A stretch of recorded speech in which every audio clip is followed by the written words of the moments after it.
Good morning guys, in front of me is RUGONE Xever 7 Pro, and let me show you how to activate and use camera timer.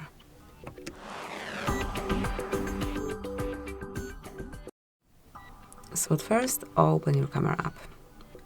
Now enroll more options and click on self timer. Enroll it by tapping twice, and you can apply either 3 or 5 seconds delay. Okay, 3, 5 or 10 seconds delay, so you've got 3 options here. Let me go with 10 seconds. Just go back to camera and grab a photo with selected delay.